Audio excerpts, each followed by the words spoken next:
பௌர்ணமி நாள் இருளில் இருக்கக்கூடிய மனிதனை ஒளியை காட்டி வெளியே எடுத்துன்னு வர வேண்டியது. இப்போது குரு உபதேசம் அப்படின்னு நம்ம சொல்கிறோம். குரு உபதேசம். கூனா இருட்டு, ரூனா வெளிச்சம். அப்போது இருட்டில் இருக்கக்கூடிய சீடனை வெளிச்சத்துக்கு கொண்டு வரவன் தான் குரு. உபதேசம், உபன்னா கிட்ட, தேசம்னா இடம்.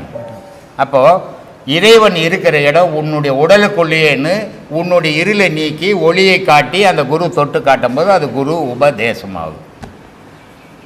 அப்படிப்பட்ட உபதேசம் நீ இருளில் வாழ்ந்துன்னுக்கிற மனிதனை பேர் ஒளிக்கு எடுத்துன்னு வர்றதுக்காக வரக்கூடியதான் அந்த பௌர்ணமி நாள்.